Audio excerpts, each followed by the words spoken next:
Hey guys, how's it going, and welcome to my first Zeah video. So this one I'm going to be focusing on Arceuus, which is one of the 5 houses of Great Kourend. I may make separate videos on the other houses, I'm not really sure, but this one was the most interesting to start off with. So that's the one that I focused on first, and it's the only one I've done so far. So first clip, I'm just showing you guys how to get to Zeah. You go to Port Sarim, you go down to the southern docks, and you travel with a guy named Vios, and he'll take you over to Zeah. You land on the House Arceuus docks. Arceuus is like thieving and fishing area. You can get new anglerfish which heal 22 HP and can heal you up to 22 above your max HP also, so may actually be useful. But yeah, you land in Arceuus, and I went directly to Arceuus, which is up to the northeast. I will post a link to a full map of, a full world map in the description, which also includes Zeah that you can zoom in on. It's a tweet from Ash that he tweeted the other day.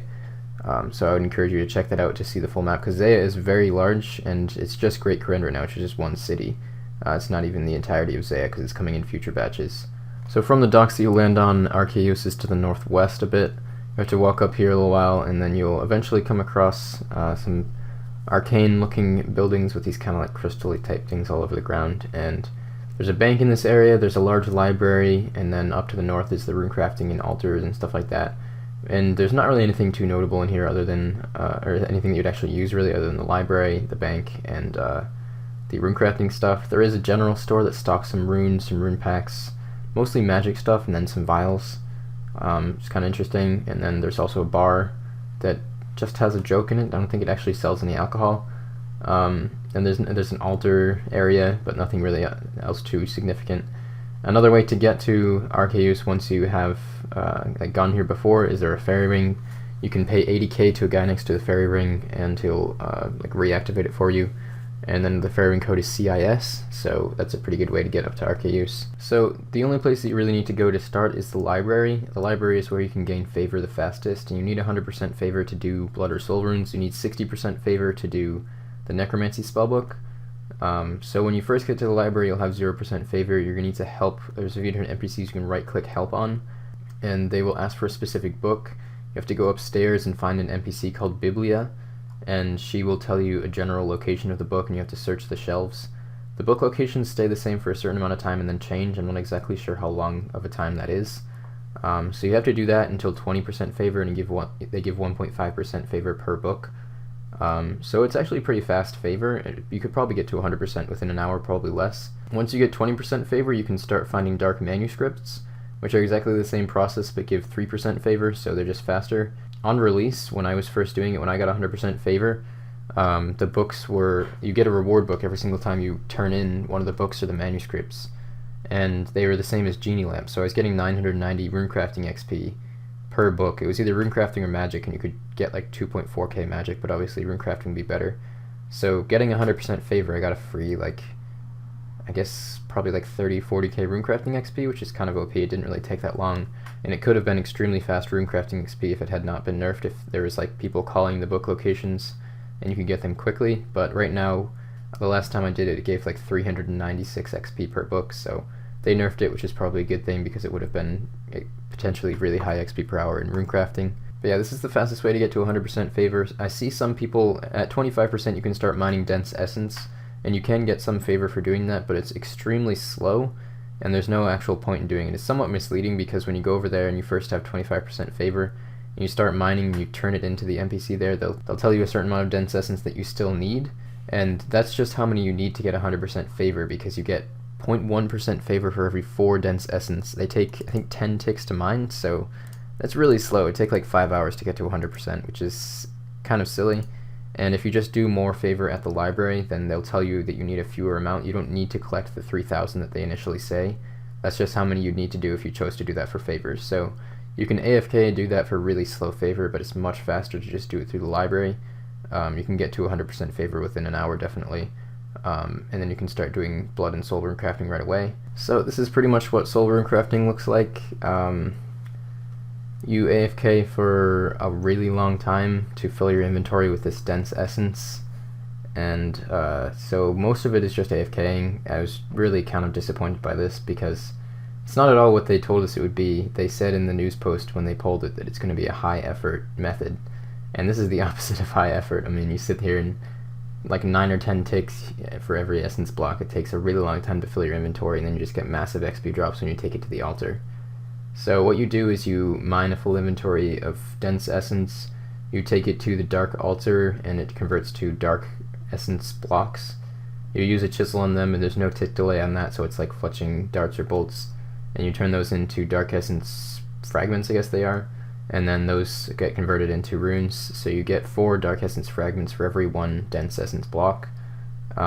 So you mine a full inventory, you take it to the dark altar, go back and mine a second inventory. The max you can have in one stack of fragments is 108, which would be 27 blocks. So you mine a second inventory, you can convert like 1 more, and then you have a max stack. You take that to the altar along with a full inventory of dark essence blocks, and then once you craft your first set, then you can make a whole nother stack and craft those. So you basically do 2 inventories for every 1 trip. You can use the soul and blood rifts in the abyss. They're not completely dead. What you have to do is take a block of dark essence to the altar and into the abyss, use it on the rift, and you have to have crafted runes at the altar beforehand. So you have to craft at least 1 soul rune and at least 1 blood rune before you actually can use the dense block thingies on the rifts in order to be able to use those. But using the abyss is actually a bit faster, so you use a glory. The pickaxe you use doesn't matter at all. I'm just using an iron pickaxe here, and you are running through the abyss, so don't take a depick. You just want to wear graceful and a basic pickaxe and a glory. So you glory to Edgeville and just run up to the abyss, go through the soul rift and craft your runes, and then run back down to the essence mines. You want to bank every 4 trips, I guess. When you need to get a new glory, deposit all of your soul runes then, and just spend less time banking. In general, you probably will not need stamina potions if you have full graceful and high agility. You might need to take doses here and there, but you use very few. So you use basically no resources. You get about 53k runecrafting XP per hour is what I was getting doing this, and if you were focusing more, you could probably maybe even get like 54k. So it's quite a bit higher than they said it was supposed to be. It's supposed to be 45k, so chances are it'll probably be nerfed pretty soon to be reflective of what it's supposed to actually be.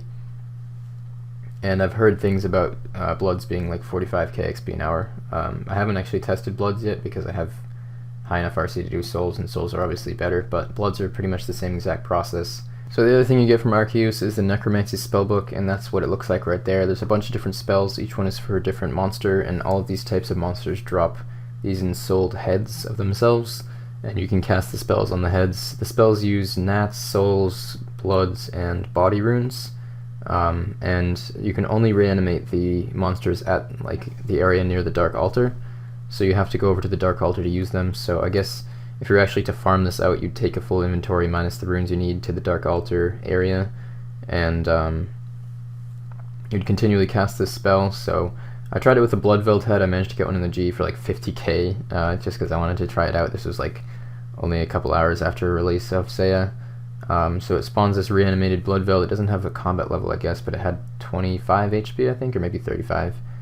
So pretty low HP. It didn't seem to be too tough of a monster, and it gave me 780 prayer XP. So whether or not this is worth it is really dependent on what the prices end up leveling out at. You will get these as drops while doing Slayer tasks, so chances are it'll probably be better to just sell them and still do normal prayer. It doesn't really seem to warrant an entire spellbook just for this. I feel like it could have just been one spell that you can cast on all the different ensouled head thingies. But yeah, I don't know. I don't know if it'll really get used, but it just depends on what the prices stabilize at for the heads, really. It's not really too interesting seeming at this point. So this is pretty much what I've managed to discover on Zeah so far. It seems like a lot of content is probably not going to be played too much, so I don't exactly know what to say. I have mixed feelings about the update. It's not amazing, I wouldn't say. I think the graphics are amazing, definitely. I think the graphics team did an amazing job. As far as the content, I think a lot of it was maybe a little bit rushed seeming, and probably will get updated in the future, so I'm trying not to like be too hard on it at first because it's a lot of stuff all at once, and I'm sure they'll be gathering lots of feedback and improving things as time goes on.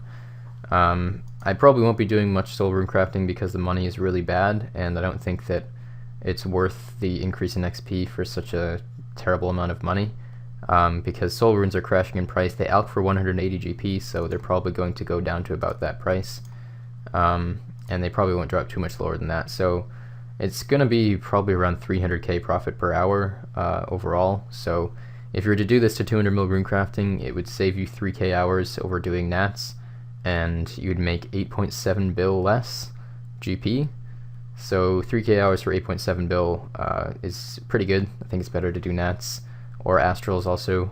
So I'm probably going to stick to those for the most part, but maybe I'll do this if I need to AFK sometimes. But yeah, so this is the new way to train runecrafting. There's going to be lots more runecrafting capes coming into the game within the next few months for sure. But I don't know. It is what it is. So we'll see what happens in the future. As far as other houses, I haven't heard a ton of information. It seems like the farming minigame is around 50 to 60k XP an hour, so probably better off just planting and replanting calquats if you want to farm out farming XP, like sit there and actually train farming. There's an amulet you can get from Zeah that you can use to teleport to a few different locations. You have to recharge it by getting fangs that you get from killing the lizard men. You can also get armor there, but it's like mithril tier. I think it's good for 1 defense accounts, but that's it. So that's really all you get from Zeah. There's a new spirit tree patch in House Arceuus that you need 35% favor for, so I may end up doing that and getting rid of the favor here. The problem is that when you gain favor in other houses, you lose favor in every other house, so you can't have 100% favor in all the houses at the same time. But yeah, it might be kind of nice to be able to plant 4 spirit trees at once. I have extra spirit trees in my bank still that I'm just slowly going through. There's new fish that you get from Piscarilius that heal 22 HP and they heal 22 when you're 99 hit points. They heal based on how much, or based on what your hit points level is, and they can heal you up to 121 hit points from 99 because they heal 22 above your max. So those will be probably used for PKing and stuff like that. And what else is there? I haven't actually heard much about blast mining because apparently it takes 8 hours to get 100% Lovaking favor. So I don't know how many people have actually done that yet. So I can't really report 100% on that. I don't know how good it is, but it may end up being decent for mining, so we'll see about that. But that's about my impressions of Zeah so far. Hope you guys enjoyed this video. I probably will have more videos out on Zeah in the future if I can end up testing out more things. So I'll keep you guys updated on that. Thanks for watching the video today, and I guess I will see you guys all later.